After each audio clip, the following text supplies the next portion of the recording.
Guys, in the last 5 years, I've decided to focus on my personal development kasi gusto ko talaga na mapaunlad yung buhay ng pamilya ko. You know, I just really wanted to change something big in my life. I'm proud to say that 5 years later, through ups and downs, everything that I've learned along the way, it made me a much better person as a whole.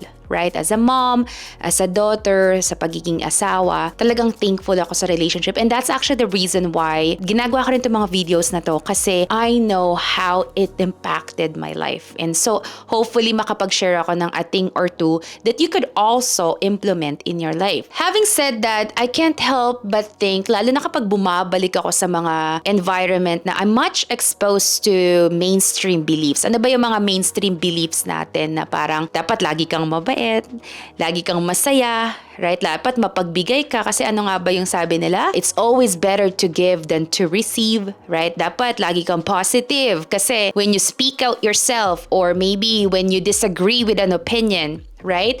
They will label you as toxic, right? Anything I find that is happening sa economy ngayon, sa mga nangyayari, trends, sa bansa, whatever, when you say something about it, right?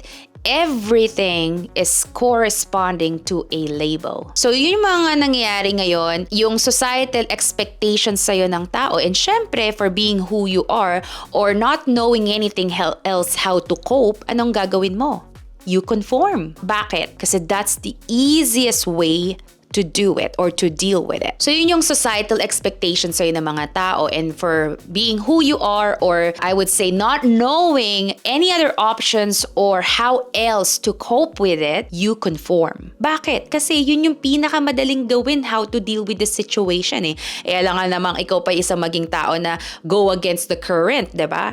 It's much harder that way. But in this video guys, papatanayan ko sa inyo na that's how you should do it. Alright? It's a little bit more contrarian, pero that's how you will find peace, knowing na you are standing for what you believe, and it's okay to go against other belief and not say anything about it and be at peace with yourself. Kasi alam ko yun minsan na kahit hindi ka na naniniwala, hindi na ikaw yun, it's going against your belief, but that's what makes other people happy, you still go with the flow. Okay? Kaya nagkakaroon tayo ng self-conflict, right? Nagkakaroon tayo ng internal battles. Kasi we don't stay true to ourselves, right? Kasi yung mga ibang tao naman, like how often do you engage with them? But sa sarili natin, this is who we are, right?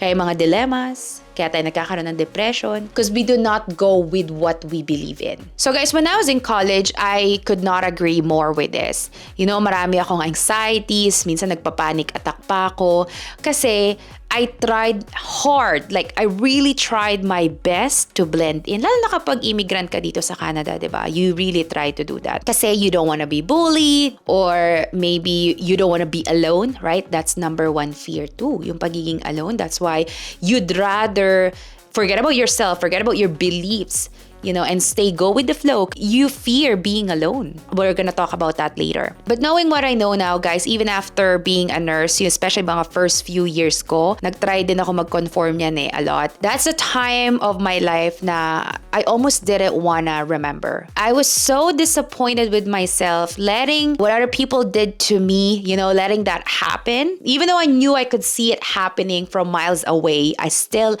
let them do things to me deliberately because my hope is they will change or they will understand me. So sa video na to guys, papatunayan ko sa inyo that with the right amount of selfishness, it is the highest form of self-love that you can give to yourself. Again, the keyword there is the right amount, right? And how to do it right.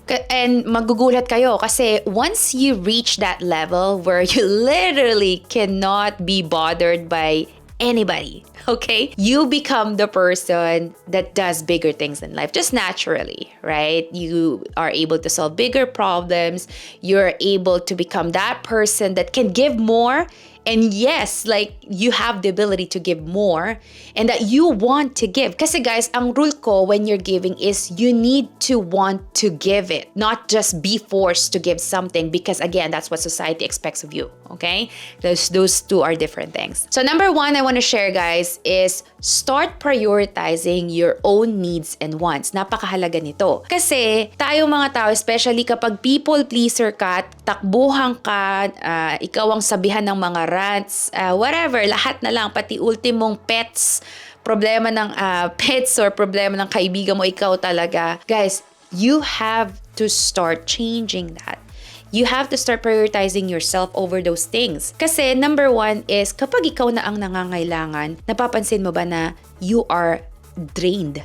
You are left drained with nothing else to give. Kasi kinuha na lahat sa iyo binigay mo ng lahat. This may be in the form of time, attention, or money. So let's say attention. Kapag problema mo na, wala ka ng mental capacity to solve your own problems. Kasi bakit? Nag-shutdown ka na burnout ka na. And then, habang natutulungan mo yung ibang tao, you're feeling depressed kasi you don't know how else to cope with your own problems. And let's be real, lahat tayo may problema. And worse, kapag financially na. Kasi kapag ang tao nanghihingi ng tulong at ikaw, looking at your finances, you have so limited resources, anong gagawin mo? Aba, tutulong pa rin. Right?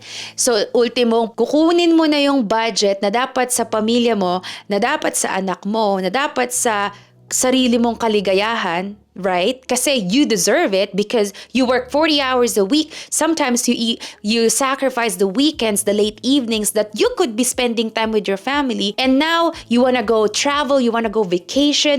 You can't even go to you can't even buy the things that you want kasi tumutulong ka pa sa ibang tao. Again, I'm not saying na you can't, but if you don't have the ability and you have limited resources, you have to change that. So ano yung mga nakikita ko about that? Tutulong, okay, magpapadala, or magbibigay, and then wala namang kapasidad. So what will happen? Well, they'll have to work even more. So now, who's sacrificing their time? Well, dahil nagwo-work ka pa, nagsa-side hustle ka, nagsa-second job ka, your family gets affected. The most important people in your life are the ones suffering because they can't spend time with you kasi kailangan mo na namang mag-work. And then, kung hindi na kayang increasing your income, ano nang gagawin?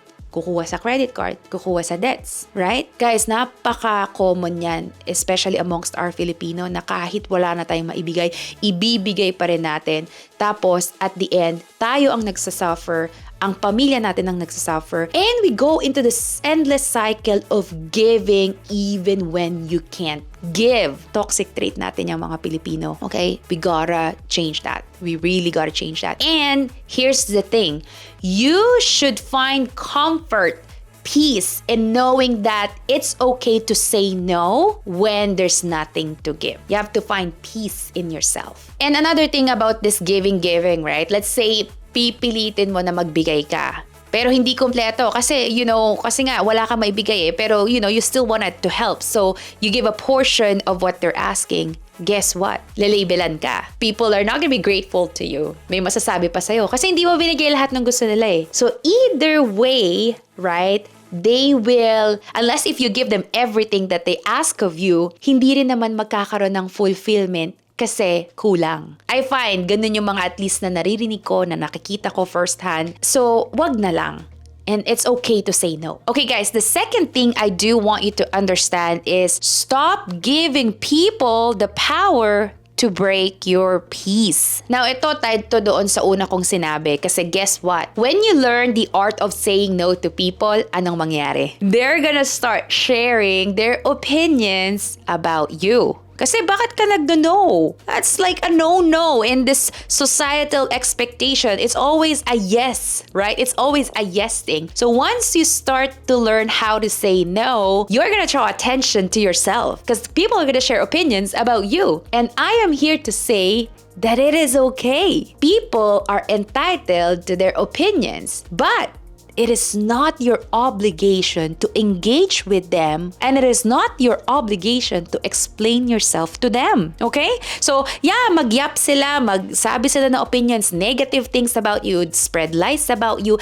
That is okay. That's their opinion. But as for you, you are at peace, knowing who you truly are. You cannot shake me. If that's your opinion about me, that's okay, because that's what you think, and I don't really care about what you think who I am, because at the end of the day, I know who I am. Tama ba yun, guys? You see, kapag ganun ang mentality nyo, you're not giving people the power to break your peace. Kasi once you engage to them and once you explain yourself to them, that's when they have a confirmation na nag-succeed ako because I was able to disturb this person, right? You see, you're giving them the power. So always think, guys, that you are in control, especially in the world of chaos.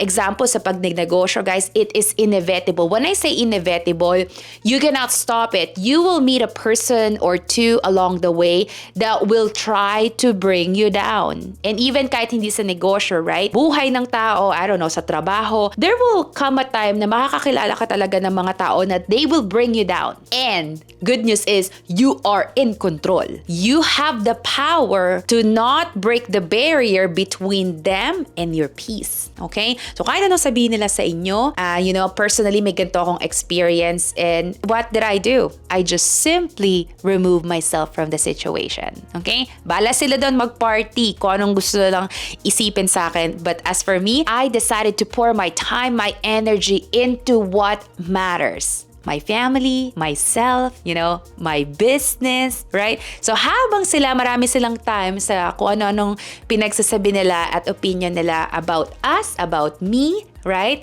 That's okay.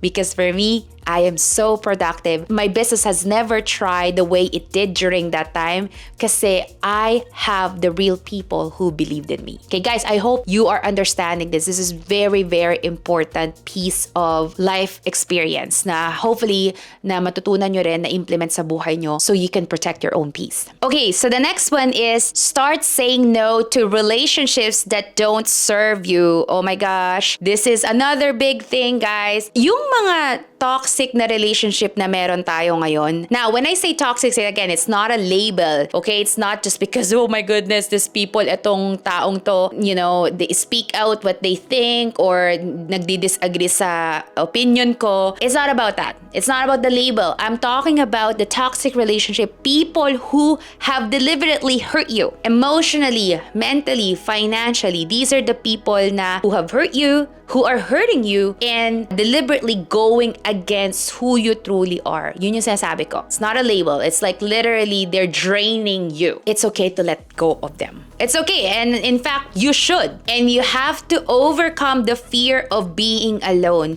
Sasabihin ko sa inyo, guys, when I decided to improve my personal development, that's when I decided to let go a lot of relationships. And there was a good period of time that I was alone. And to tell you, I was the happiest during those times. Kasi I fell in love with who I truly am. Kasi tayo, I find, we are so hard on ourselves. We prioritize other people's happiness over ours. So, ang nangyayari, yung sarili natin yung nagsasuffer. When you truly recognize who you are, what your strengths are, your weaknesses, you will thrive in ways na hindi mo kailangan ng ibang tao sa buhay mo. Okay? Now, I have my husband, I have my family. I'm very grateful for the people that I get to surround myself with.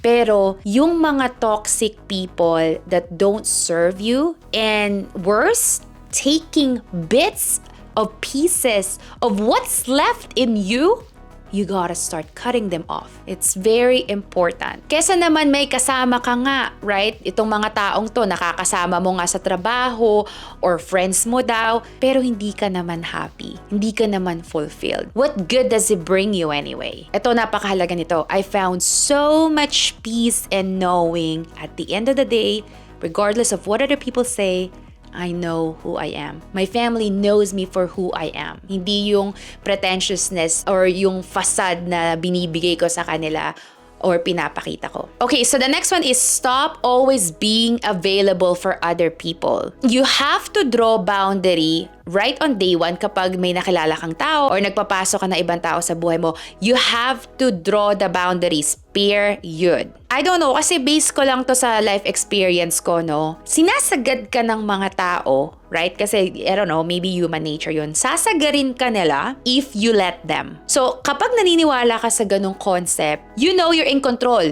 So, nakita mo, sa lahat ng mga pinag-uusapan natin dito, you don't think you have option, pero all throughout these points, you are in control. People do things to you only if you let them. Ang nakakatawa pa nga dito yung realization ko nung the more boundaries I set when meeting other people, when, adding relationship to my life, is the more you limit yourself, the more you limit the access of other people to your life, is the more they respect them. Diba? Baka napaka-ironic kasi the more you give, the more they take advantage of you. Tapos sinasabi mo sa akin na the more you limit, the more they respect them. Yes, because it is psychology. The more you limit things, the more people crave for it. When you limit yourself, the attention, the time that you give to other people, the more they want it. And the more that they respect it when they get it. Okay, so the next one is, you can only change, so stop caring. Guys, don't impose your beliefs to other people like in a way na talagang fino-force mo yung belief na yon. For example, guys, sa negosyo ko, hindi ko fino-force sa mga tao na mag-business din if they don't want it or if they don't believe in it. Bakit kamo? Kasi alam ko naman ang business is not for everybody. It's only for those people who truly want massive change in their life. If people don't see that there's problems in their lives, if there's anything that needs changing, that's okay. Right? If they're fulfilled, if they're happy, if they're the 9-to-5 type, that's okay, because for them, that's what fulfillment means. Right? Success doesn't always necessarily mean money too, or doesn't always necessarily mean business. If you want to become a hands-on mom, and you are a hands-on mom, like literally perfecting your craft, that is success. So kapag may belief ka and you're passionate about it, now don't get me wrong, I'm going to always be vocal about how business changed my life because it's a fact. It's not an opinion. You can share these things, but don't force people to love you for who you are, 'di ba? Kaya ako nga pag nagtuturo din ako sa mga agents ko na parang only attract the people who raise their hand and say, I want to be in your life. Remember, in business, you're looking for people who are looking for you.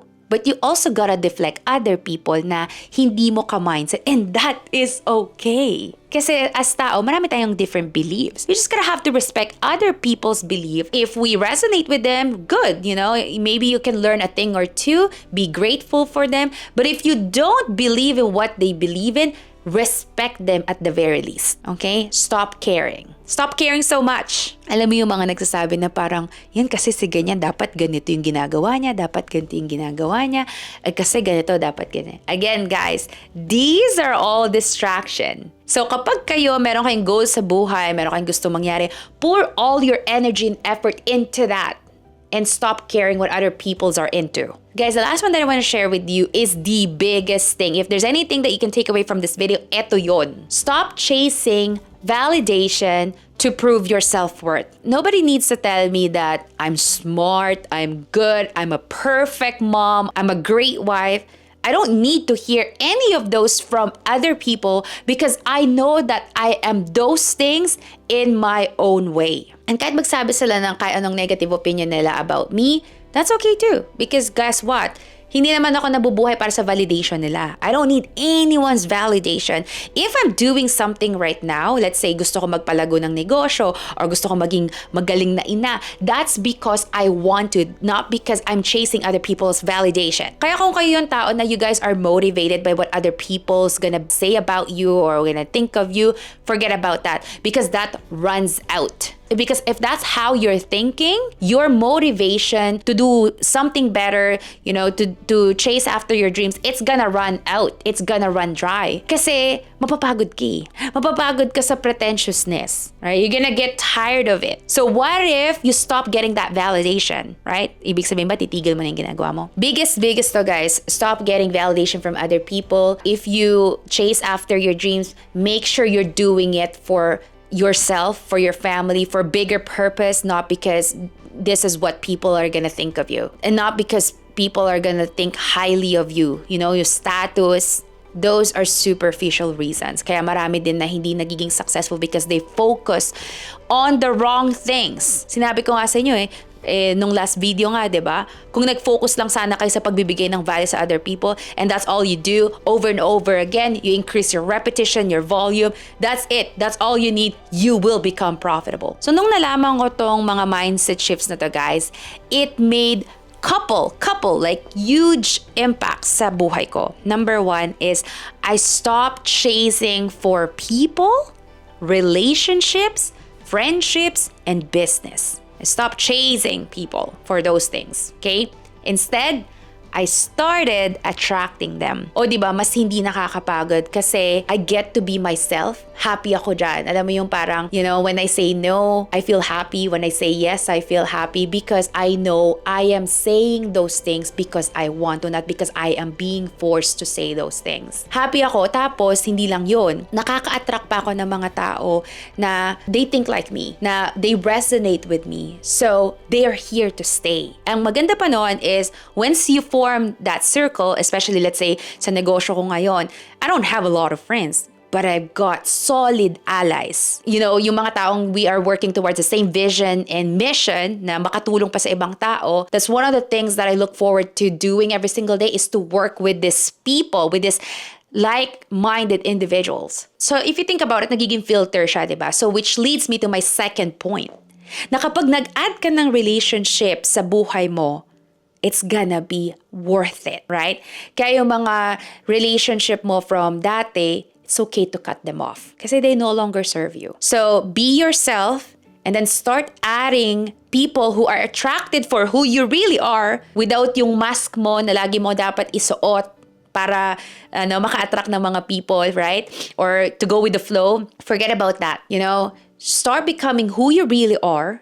Okay, start saying no. Learn the art of saying no to other people. Protect your peace, right? Stop caring. Stop engaging with people whenever they say negative things about you. And then that's when you truly start attracting yung mga great relationship na is meant to be in your life. Okay guys, so I hope na nakatulong ito sa mga mindset shift nyo. So if you're struggling, make sure you implement them in your life and start loving yourself a little bit more. Don't be hard on yourself. Yung ibang tao, you often get to engage with them a few times every week, every day, whatever, in a year. Who cares? Right? Pero yung sarili nyo, that's who you are 24/7. Take your time improving yourself, not other people's happiness, right? Improve yourself so then you can improve other people's lives. Okay? So iba yon, hindi yon validation. We're gonna talk about it in other future episodes, pero may power din doon when you start changing other people's life in a way that you can never imagine. So don't forget to hit that like and subscribe button, guys, para sa YouTube channel na to lumago and we can reach more people. But I'll see you in the next video.